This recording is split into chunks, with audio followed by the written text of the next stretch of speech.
விபச்சாரி ஸ்திரீயை இயேசு மன்னித்தார். அதே போல் இவரையும் மன்னித்து இயேசு கிட்ட வருவதற்கு முன்னாடி தான் உபச்சாரம் பண்ணிட்டு இருந்தாங்க. இயேசு கிட்ட வந்த பிறகு உபச்சாரம் பண்ணல. இயேசுவை ஏற்றுக்கொண்டாச்சு. என்ன பாவம் பண்ணாலும் மன்னிப்பார், அவர் மன்னிப்பார். கிருபையின் காலம். நோ நோ நோ, கர்த்தர் அவனை மீட்டு எடுப்பது கூடாத காரியம்.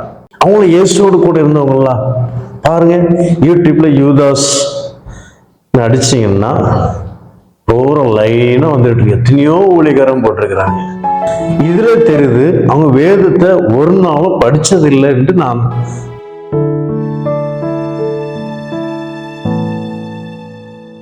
கர்த்தருடைய பரிசுத்த நாமம் மகிமைப்படுவதாக.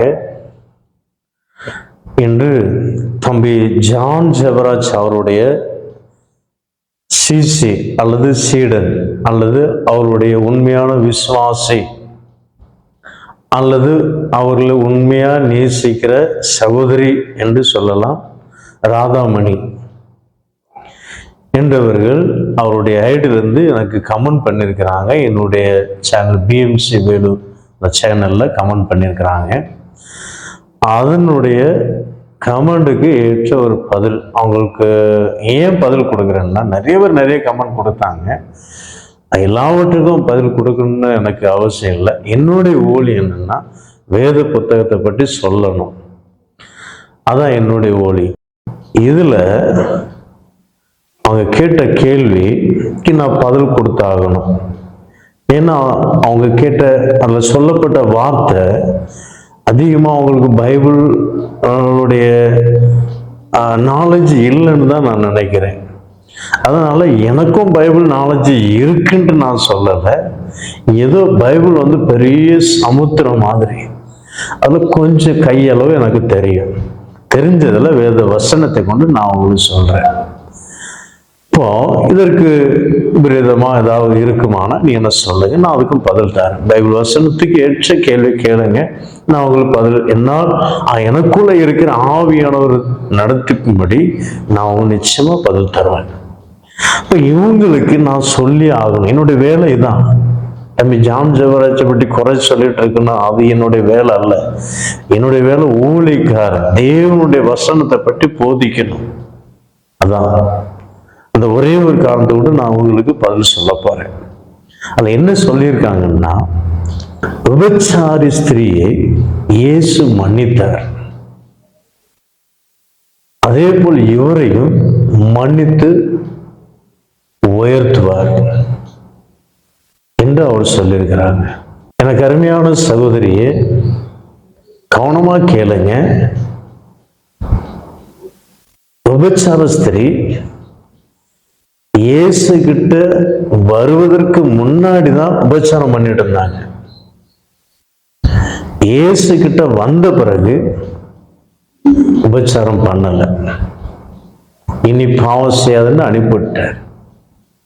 அதே போல ஒவ்வொரு மனுஷியும் இயேசுவின் கிட்ட வருவரையும் என்னென்ன பாவம் செய்தாலும் தேவன் அவர்களை மன்னிப்பார். இயேசு கிட்ட வருவதுன்னா என்னது? ரட்சிப்பின் அனுபவத்துக்குள் வருவரைக்கும். முழுக்கு ஞானஸ்தானம் சொல்றாங்களா, நான் இயேசுவை ஏற்றுக்கிட்டேன், எனக்கு முழுக்கு ஞானஸ்தானம் கொடுங்க, போதகிட்ட கேட்குறீங்களா? அதுதான் இயேசு கிட்ட வந்த பிறகு, ரட்சிப்பின் அனுபவத்தை பெற்றுக்கொண்ட பிறகு நீ மறுபடியும் உபச்சார பாவத்தில் விழுவீர்களானால் வேத வசனம் சொல்லுது மன்னிக்கவே மாட்டேன். ஏன்னா தேவன் அந்த ஸ்திரீக்கு சொன்னார், இனி பாவம் செய்யாத. அர்த்தம் என்ன? இனி பாவம் செய்வாயானால் நான் மன்னிக்க மாட்டேன்னு தான் அர்த்தம். இந்த கருமையான தேவனுடைய பிள்ளை, தேவன் சொன்ன வார்த்தை இனி பாவம் செய்யாத. என்னிடம் வருவதற்கு முன்னாடி நீ என்ன பாவம் செய்தியோ அதை நான் கேட்கல, அதை அப்படியே மன்னிச்சிட்டேன். ஆனா இனி நீ பாவம் செய்யாத. ஒவ்வொரு கிறிஸ்தவனும் அறிந்து கொள்ள வேண்டியதுதான். இயேசுவை ஏற்றுக்கொண்டாச்சு, என்ன பாவம் பண்ணாலும் மன்னிப்பார், அவர் மன்னிப்பார். கிருபையின் காலம். நோ நோ நோ, பாவம் பண்றீங்க, அருமையான சகோதரனே சகோதரி, இயேசு கிறிஸ்து கிட்ட வரும் வரையும் நீ என்ன பாவம் பண்ணாலும் அவர் மன்னிப்பார். இயேசுவை ஏற்றுக்கொண்ட பிறகு, ஞானஸ்நானம் எடுத்த பிறகு, ஒரு ஊழியக்காரன் ஆன பிறகு,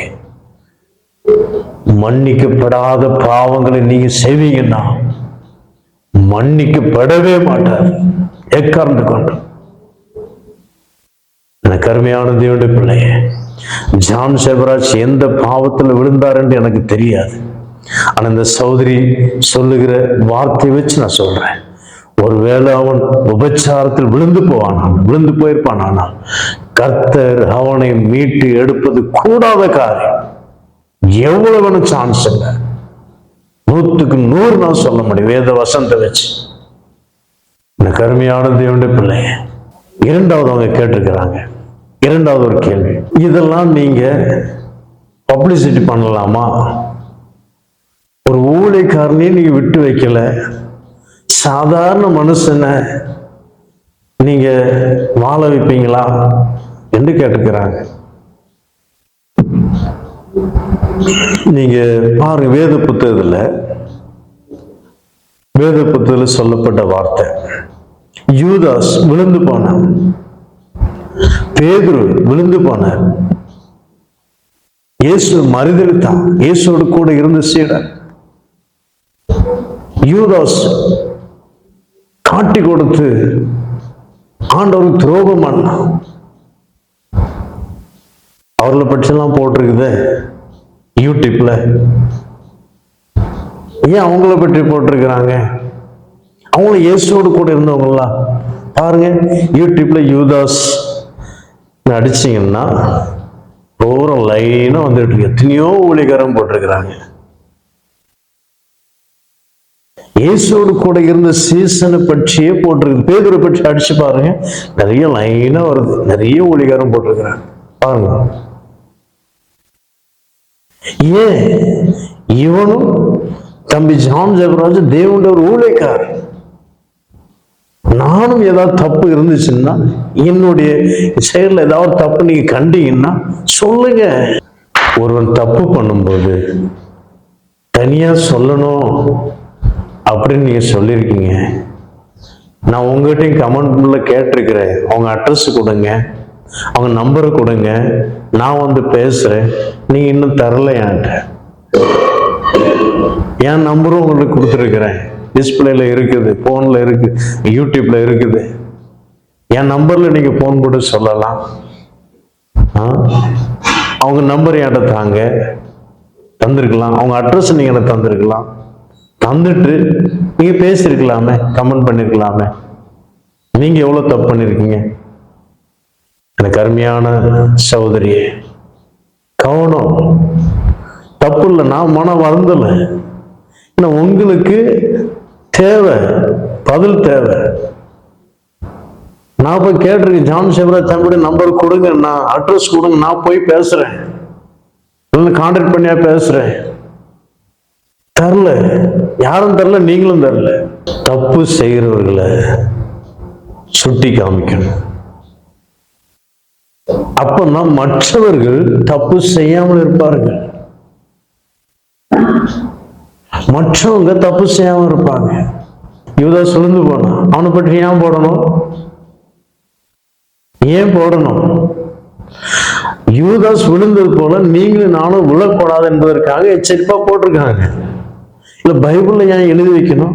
ஜான் செபராஜ் லைஃபோட பைபிள்ல எழுதி வைக்கலாம், ஆனா ஜீவ புஸ்தகத்துல எழுதப்படாது. சொல்ல புரியுதாங்க? பைபிள் எழுத எல்லா பேரையும், ஆனா ஜீவ புஸ்தகத்தில் எழுதப்படாது. யூதாஸ் பேரை எழுதி வச்சிருக்கு. ஏன்? உங்களுக்கோ எனக்கோ ஒரு எச்சரிப்பாக. மூன்றாவது, அவங்களுடைய கிறிஸ்தவர்கள் என்று வேத புத்தகத்துல எங்கேயாவது எழுதியிருக்குதா? இல்லையே. தேவனுடைய பிள்ளைகள் என்றுதான் எழுதியிருக்கு என்று அவர்கள் சொல்லியிருக்கிறாங்க அந்த கமெண்ட்ல. இதுல தெரியுது அவங்க வேதத்தை ஒரு நாளும் படிச்சது இல்லை என்று எனக்கு நல்லா தெரியுது. வேத புத்தகத்தை ஒரு நாளும் படிச்சது இல்லை. வேதத்துல இவ்வளவு அருமையா எழுதிருக்கு. அப்போஸ்தலர் நடபடிகள் எடுத்து வாசித்து பாருங்க. அப்போஸ்தலர் நடபடிகள் 11வது அதிகாரம் 25வது வசனத்துல அந்தியோக்கியா சபை பார்த்து முதல் சீசர்களுக்கு கிறிஸ்தவர்கள் என்று பெயர் வழங்கப்பட்டது. அந்தியோக்கியா ஜனங்களுக்கு முத சீசர்களுக்கு கிறிஸ்தவர்கள் என்று பெயர் வழங்கப்பட்டது. கிறிஸ்தவர்கள் நீங்க சொல்றது யோவான் 1:11வது வசனத்துல, அதை இயேசு சொல்லல. நீங்க இயேசு சொல்லாருன்னு சொல்லியிருக்கீங்க, இயேசு சொல்லல. அது யோவான் என்ற சீசன் தான் எழுதியிருக்கிறார். அவருடைய நாமத்தின் மேல் விசுவாசம் உள்ளவர்களாகி எத்தனை பேர் அவரை விசுவாசித்தீர்களோ அத்தனை பேரும் அவருடைய பிள்ளைகள் ஆகும்படி அதிகாரம் கொடுத்தாருன்னு சொல்லப்பட்டிருக்கு இல்லையா? நீ அந்த வசனம் சொல்றீங்க, அது இயேசு சொல்லல, அது யோவான் என்ற சீசன் சொல்லியிருக்கிறார். வேத புத்தகத்தை வாசித்து பாருங்க. கிறிஸ்தவர்கள் என்று பெயர் வழங்கப்பட்டதுங்க. கிறிஸ்தவர்கள். பைபிள் நல்லா வாசிங்க. பைபிள் வாசிக்காம இராதுங்க. பைபிள் வாசிக்காதனால்தான் அநேக தேவ ஜனங்களை, கிறிஸ்தவ ஜனங்களை பிசாசு வஞ்சித்து விழ வைக்கிறான். வேதத்தை வாசிங்க தயவு செய்து. டான்ஸ், ஆட்டம் பாட்டம் அதுக்கு போகாதுங்க, அதுக்கு முன்னுரிமை கொடுக்காதுங்க. தேவனுடைய சமூகத்தில் உட்கார்ந்து வேதத்தை வாசிங்க, தியானிங்க. உங்களுக்கு எல்லாமே ஆண்டு வெளிப்படுத்துவார். எதை செய்யணும், எதை செய்யக்கூடாது.